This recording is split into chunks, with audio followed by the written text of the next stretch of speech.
Brock Purdy received a well-deserved big extension this offseason, but who will be his top target, and can Christian McCaffrey stay healthy? We dig into the top three lines for the San Francisco 49ers heading into 2025.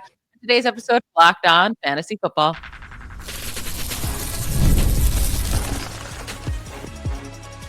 You are Locked On Fantasy, your daily NFL fantasy podcast.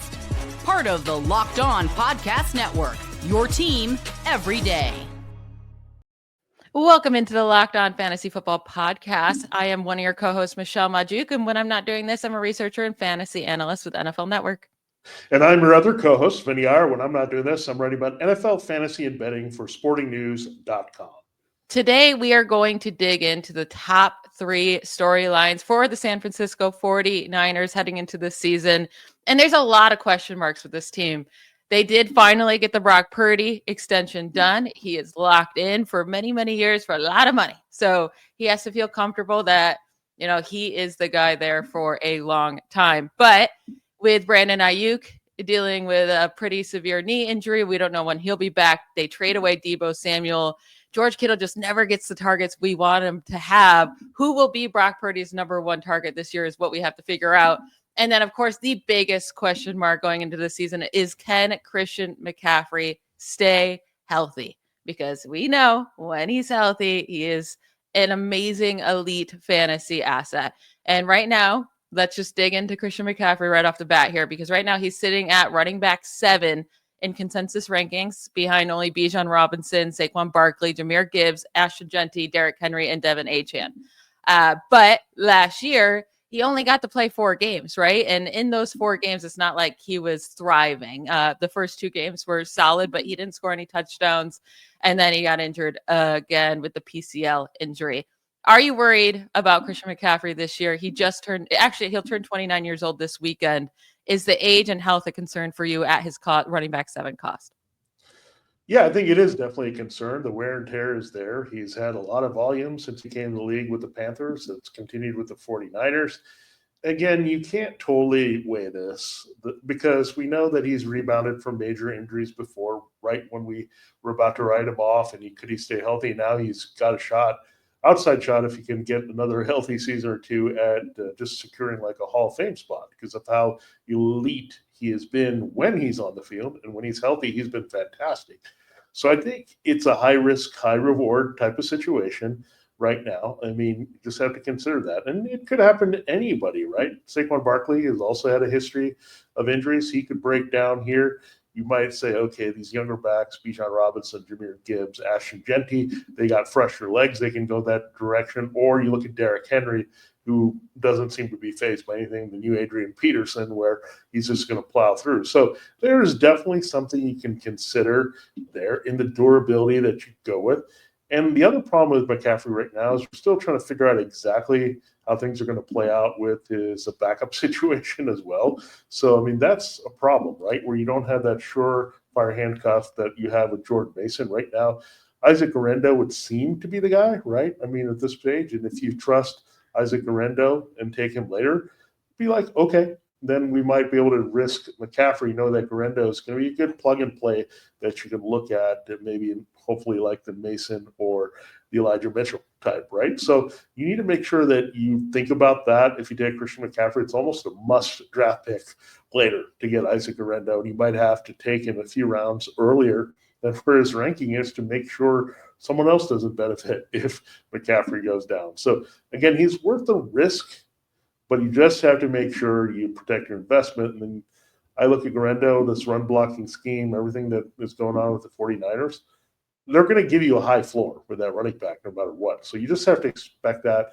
You can go for the ceiling for McCaffrey. If he gets hurt, you have to make sure you have the floor of Guerendo to go there. But is that the risk you want to take? I think it's a fair risk to take. RB7. I mean, you're not going to bang the table for him to get RB 3 to 5, but again, this is a good spot for him based on the massive upside he carries in any given season. Yeah, and If he stays healthy, I'm not worried about his fantasy production. I do think he offers running back, top 5 running back potential. I mean, we just saw it in 2023, running back 1 by far. It wasn't even close. 2022, he's the running back 2. And we've seen other running back 1 years from him in his past too. It just comes down to that Achilles tendonitis. Does it flare up? And there's no way we're going to know until we get into the season and he starts to get that big workload, right? And it might, flare up mid-season. It could flare up at any time. That's my biggest worry. I will say, instead of going with Isaac Guerendo, I think I'd prefer just to wait. Last round, if you really want to protect Christian McCaffrey, go with Jordan James, their 5th-round rookie. Mm-hmm. I think they took him to be more of the backup for CMC. Isaac Guerendo would be the change of pace back because of the speed, while CMC is healthy. But if CMC were to go down, I do think it will be Jordan James. I will say, looking at his production from last year, I think if he had more huge games when he did come back for that few times, he'd be more highly ranked than running back 7. But he only played 2 full games with Brock Purdy. And in those 2 games, he had over 100 scrimmage yards in both of those games, had 12 targets over those 2 games, and put up fine fantasy production. The only reason it wasn't huge games is because he didn't score a touchdown, which we know Christian McCaffrey is great at scoring. The 3rd game he played, he had to play with Kyle Allen, and it was just a disaster of a performance by that offense. And then in the 4th game, CMC played just 12 snaps in that game before injury, where he left for the rest of the season. He already had 67 scrimmage yards, 10 touches, and 8 fantasy points in that game on just 12 snaps. So I do think the protection's still going to be there. It just comes down to if you want to risk the injury or not. And when you could see guys like Bucky Irving and Kyron Williams behind him, it is kind of going to be hard to pull that trigger on CMC. You have to just be real brave, I guess, and kind of roll the ball there. And if you get lucky, then it'll work out. Yeah, I think, again, there's a calculated risk. And again, it really comes down to your threshold. And every running back carries risk. That's going to have a high volume, so you know that. Of course, older backs that have a history have a little bit more of that. So you do have to factor that. If you're just not comfortable doing it, just go away, right? If you're not that type of a fantasy drafter, it's okay. But I think it's built into his cost that he could be the home run hitter RB1. He's already slipped down to RB7. So you could get a really good value. You could get a total throwaway pick, especially if it becomes cloudy behind him with Guerendo and James, right? If it gets to be a committee approach or something they do odd, if he's not there, that's going to be a problem, right? Where you don't have a clear-cut answer should he go down, where you have Bijan Robinson, you go to Tyler Algier. If you have Jahmyr Gibbs, then David Montgomery would have a bigger role. Saquon Barkley, I think you're going to see something develop more with Will Shipley being the backup. So when we look at things like that, again, look, everybody comes with risk. It's just a personal choice. But I think where he's ranked is okay based on that boom or bust risk reward thing. Now we have maybe even a harder thing to figure out. And it's who is going to step up in the absence of Brandon Aiyuk and Deebo Samuel. I fully think it's going to be George Kittle that finally gets his opportunity to get a ton of targets and be the focal point of this offense. But it could be Juwan Jennings. It could be Ricky Pearsall. There's a lot of options here. Maybe Aiyuk comes back sooner than we think, and he's all right. But these are all things we have to figure out, and we'll discuss right after we hear from one of our sponsors. As a small business owner, your work doesn't end when the clock hits 5. Your business is always on your mind, which means when it's time to hire, you need a partner that works just as hard as you do. That's where LinkedIn Jobs comes in. When you clock out, LinkedIn Jobs clocks in.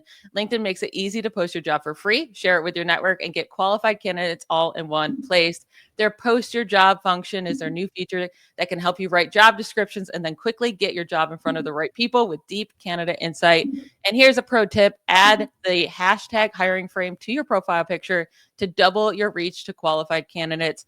It's no wonder that 72% of small businesses say LinkedIn helps them find high quality hires. Post your job for free at linkedin.com/LockedOnNFL. That's linkedin.com/LockedOnNFL to post your job for free. Terms and conditions apply. It is time to figure out who will be Brock Purdy's #1 target this year.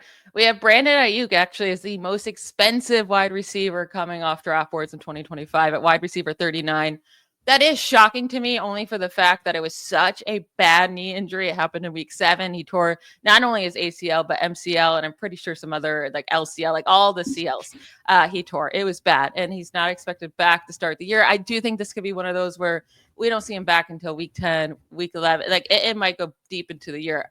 If you have an IR spot, then sure, maybe that's a fair value. But if you don't have an IR spot, I'm not going to hold on to him for that long, especially when we saw the production really decline last season with Brock Purdy. With Juwan Jennings, he's the next highest wide receiver off the board for the 49ers at wide receiver 42. He was a wide receiver 29 on average last year. He really stepped up when needed to. Ricky Pearsall, their first round pick last year, is sitting at wide receiver 45. He did very little last season in his limited action, but we expect him to have a much higher, bigger role this year.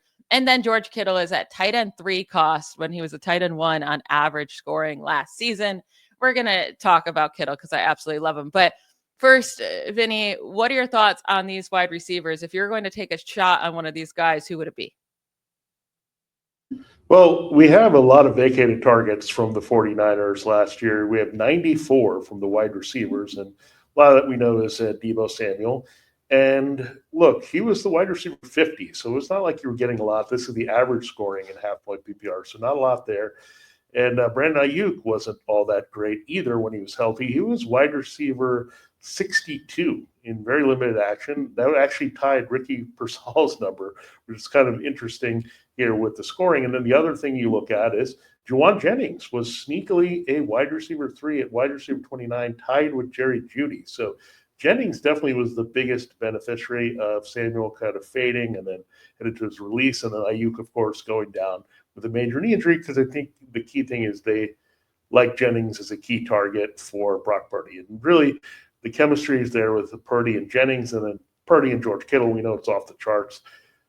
George Kittle was the tight end 1 in scoring last year in terms of average. So he has that real potential to dominate, and he's kind of maybe a value at tight end 3 at this point. I mean, if he's going to be the main man, I mean, you know, Purdy loves throwing him downfield. It's uncanny chemistry. It reminds me a lot of Tom Brady and Rob Gronkowski when they were working together in their primes, where he looks for him deep. He looks for him in key situations. He scores a lot more Kittle with Purdy than he has with other guys at quarterback. So, again, it'd be huge here early, because not only does he give you that short to intermediate threat when needed, he's also the field stretcher when you don't have Brandon Aiyuk. So that could be huge, because Jennings is more the kind of the route runner. We've seen him in the slot. We've seen him outside. So I think the biggest guys that I'm going to look at, Kittle becomes just as a great value, and really he's worth taking that high at tight end. And then you look at Pearsall. I think the opportunity is there to fill that Samuel role pretty clearly here, where I think we know what we're going to get with Jennings. If Aiyuk comes in there, then both of them are going to be canceling each other out a little bit, because Jennings really took off when Aiyuk was there. But Pearsall is the wild card that can really raise here, and they love him. He's a first-round pick, and I think you'll see that chemistry with Purdy also manifest itself here as a key weapon. Yeah, definitely. When I'm looking at this group, the one guy I want the most is George Kittle. And yeah, he's the most expensive coming off the board total and overall pick. You have to take him. He's going around the 39th overall pick right now in consensus rankings, right before guys like Joe Mixon and DJ Moore and Kenneth Walker. But I think that's totally fair. I do think he's just going to be a beast this year and completely like worth whatever pick you have to take for him. And he's still going as tight end 3. You don't even have to pay the top price for a tight end. But since, I mean, these last 2 years playing with Brock Purdy full-time, George Kittle has been a monster with efficiency. Like the targets, Kyle Shanahan will just not give this guy enough targets. 94 targets last year, but put up 1,106 yards and 8 touchdowns.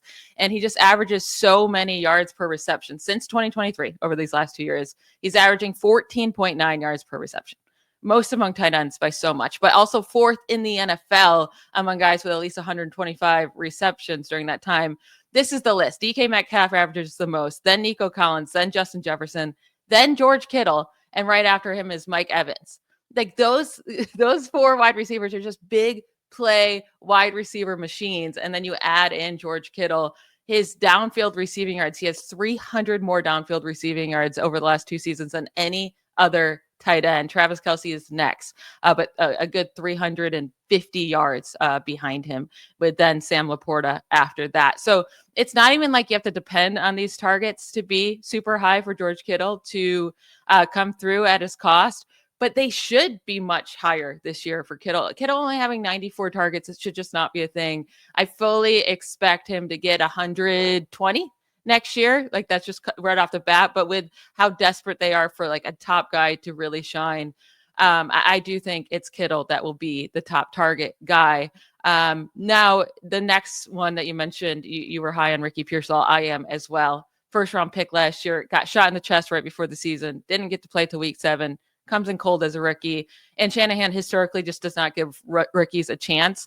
But I mean, we saw at the end of the year, he started to show some promise, especially with Brock Purdy in that last game they had together. He put up 141 yards and a touchdown.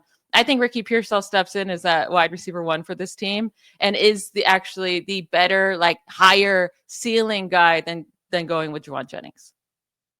Yeah, Jennings is just a valuable guy that you plug and play, and he gets the yards and catches. They're not always pretty. They're not always explosive, but the numbers do add up when he's on the field when they need him. But yeah, Pearsall adds a different option into this equation that wasn't there, right? They didn't have him really up to speed, and he had the injury, and then you didn't have Samuel playing all that well, and Aiyuk was down. So it all lined up really well for Jennings. But now I think Pearsall is going to be a much bigger threat to see the key targets here at wide receiver. And like, I think ideally they like the big playability of Pearsall. I think they see some of that Deebo kind of open field stuff that they can do with him as well, and complement Brandon Aiyuk a little bit better than what Jennings can. And look, if it's the 3 receivers, I think Jennings would be the odd man out in terms of the production consistently that we're looking for. So I would expect Aiyuk to be healthy at some point. It may take a little while. And then if that's the case, then you're going to have more games than not where Pearsall is the wide receiver 2 here with Aiyuk. So again, I'm really excited about what this kid can do. And I think they'll unleash him quite a bit, because again, they're desperate for weapons. And I think you also think about the passing volumes might be a little bit higher this year with the defense in transition as well. When you're looking at where Ricky Pearsall is sitting in the ranks at wide receiver 45, the guys right after him are a bunch of wide receivers we know are wide receiver 2s or worse on their team. And that's Josh Downs and Cooper Kupp and Darnell Mooney and Christian Kirk, Luther Burden, Rashid Shaheed, Emeka Egbuka, and go down the list with everyone that's going around him. There's only a couple guys going around him that are also considered that could be wide receiver 1s on their team, and that's Michael Pittman Jr. and Keon Coleman. If you had to rank those 3 of who you'd want to take when you're sitting there, Ricky Pearsall, Michael Pittman, or Keon Coleman, how would you do that? Yeah, I think I take Ricky Pearsall, because, I mean, Keon Coleman hasn't shown me enough to think he's going to have a key role yet with the Bills. We'll see if that, I think on paper that would seem to be the thing that lines up, but he didn't show the flashes that I needed to know to trust him. And look, Michael Pittman, look, that situation is just getting ugly with the Daniel Jones versus Anthony Richardson. I'm not even sure who's going to be the go-to guy. Then you now have a sudden key threat to the same type of targets he gets with Tyler Warren in Indianapolis. So, yeah, I see a better path to significant high leverage targets for Pearsall than either of those guys. Yeah, I do as well. I think he'll be on a lot of my teams. Now, he did already come up with a hamstring injury in OTAs, so just watch out for that. But he's supposed to be back for the start of training camp. And as long as he's there and stays healthy, then I'm not worried about the slight hamstring injury in OTAs. We are moving on now to discuss my boy, Brock Purdy. If you're watching on YouTube, I have him up in my background. So maybe I'm a little bit biased, but I do think that he's underrated, and I still think he's a top 10 fantasy quarterback. So let's discuss to finish up today's show.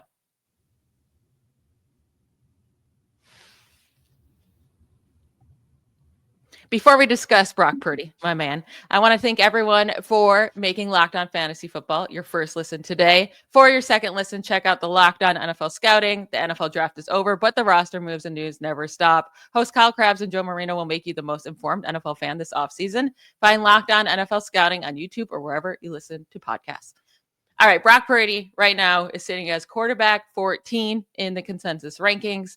I'll just say that's far too low. In 2023, he was the quarterback 8 on average. Last season, he was the quarterback 10 on average. That was with a slow start to the season, And that was also without Christian McCaffrey, Brandon Aiyuk, Trent Williams, Ricky Pearsall, like for a majority of the season. Plus, Brock was dealing with a injury to the throwing shoulder. Like, it was just a mess of a season. He still finished as the quarterback 10 in average scoring. And from week 6 through 17, he didn't play in week 18. He averaged 19 points per game. And that's even with 2 massive bust games in there. All of a sudden, he's starting to run more. Like he gave us 323 rushing yards and 5 rushing touchdowns in 15 games played last year. I just think he's a very safe player. They have a very, very easy schedule this year. And I think quarterback 14 ranking is just way too low for him. Yeah, I think you look at where he finished, and you're right. I mean, QB8, QB10, and then he actually, when I was doing the math and pulling out his numbers that mattered, right, when he started down the stretch as a rookie, he was QB13. So even when he was coming off just no experience whatsoever, he was a QB13, one spot ahead of where he's ranked right now. So I think it's very tough for me to look at the pocket passers in this range, but I think you bring up a very good point. Purdy is not just a statue. I think he gives you a little bit of running, and they do design some plays for him in scoring position to make sure that he's going to pad his stats in that way. And you're right, he produced with not much there. So I think everyone wants to say he's going to be a bust. When are the wheels going to fall off? Oh, now he's got paid. So, here we go. He's going to show his true colors and not be great without Deebo Samuel or whatever. There's going to be some excuse built in. But again, as Michelle pointed out, I think this is one of the safer picks without the volatility. Now, the one thing I will say is that when Christian McCaffrey is healthy, he's going to lift this entire offense. There's going to be more scoring opportunities. There's going to be more chances to deliver in the red zone with passing touchdowns for Purdy. So I think that's key, right? If McCaffrey comes back, to say he doesn't have a lot else there, McCaffrey itself is going to be a big boost to the receiving production along with Kittle and what Pearsall can do in year 2. So I really think that this guy is the safest. Now, he might not give you too high of a ceiling, right? I mean, we've seen where he is. But if you want to count on him finishing somewhere between 9 and 12 at quarterback among all scorers, like that's a very good bet based on his history because his offense is pretty steady. The weapons and names have changed, but the way they want to operate is still the same, right? With Kyle Shanahan, with the passing game being very efficient, playing off the run, and Purdy getting involved. So I think that's what you have to look at. Are the variables there? There's no variables. There's what you have, and it's only going to be better from what we had last season based on all the injuries. So again, Purdy's pretty safe. Again, am I going to say you're going to get QB 6, 5 out of him? No, probably not. But if you take him, are you going to be happy at QB 13 getting like QB 9 production? Absolutely. That's what you're looking for, value per round, and that's where you target him, and that's what you're going to get out of Brock Purdy. Yeah, and I mean, I feel like his second half of the season is just being overlooked because you start at week 6. These are the points, ready? 24, 17, 26, 24, 18, 2. That was terrible. That was in Buffalo, the blizzard. 22, 4. That was terrible, but torrential downpour against the Rams. 21, 31. So, I mean, it was a great, pretty much full season here for him outside of the 2 terrible weather games. And that's most quarterbacks. Like, most quarterbacks can't play in any weather. You got your Josh Allens, your Lamar Jacksons, your Patrick Mahomes that can play in any weather. But outside of those guys, it becomes very difficult for pretty much anyone. So I do think, yeah, I'm with you. Like, you're looking at the guys ahead of him. I definitely would prefer to just to take Brock Purdy over Kyler Murray or Bo Nix or Jared Goff, but they're all going much higher, so you can wait on Brock Purdy. I think the question you have to decide, and maybe it's based on your team makeup and how risky you've already been with other positions, but you're deciding between the Justin Herbert, Caleb Williams, Brock Purdy, right? And Caleb Williams and Justin Herbert have a much higher ceiling, I think, overall than Brock Purdy. Like, they have quarterback 1 potential in them with their skill set. But I do think Brock Purdy is by far the safest one out of these guys not to destroy your team, right? Caleb Williams and Justin Herbert could be terrible for fantasy. We've seen that. We just haven't really seen that for Purdy yet. So if you had to go with these 3 guys, are you going with the upside of Caleb Williams or Herbert, or going with the safety of Purdy? Or would it really just depend on your makeup of your team? Yeah, I think I would actually go with Caleb Williams over Purdy for sure. Now, Justin Herbert might give me pause, right, with the makeup of that offense and what they want to do and run the ball like that. It might give me some questions because then you look at Herbert Purdy, they're running whatever is about the same, right? They're athletic. They could give a little bit of production there. Plus, you're looking at a run heavy offense, probably run heavier for the Chargers, to be honest, with the former 49ers coach Jim Harbaugh than you're going to have with the 49ers who do want to open it up and throw downfield a little bit more. Now, the Chargers will be a little bit more calculated. So I think you have Herbert with less volume here potentially than Purdy. But Williams, I think with the weapons, I think that raises his floor a little bit, and he definitely has a higher ceiling with his overall skill set. Yeah, when looking at these quarterback rankings, it's funny. I almost just want to like move the group of Kyler Murray, Bo Nix, Jared Goff down to, like 13, 14, 15 or 12, 13, 14, and then move the group of Caleb Williams, Justin Herbert, Brock Purdy to the 8, 9, 10. And that's how I like it. So, I mean, right now I'm definitely staying away from those, 6th, 7th, 8th round quarterbacks and just middle. Yeah. Yeah. Waiting a little bit for one of those three guys. But that will be it for today. On Friday, we will be talking about the Seattle Seahawks and their top 3 storylines heading into the season. So don't miss that. We'll talk to you then. Bye, y'all.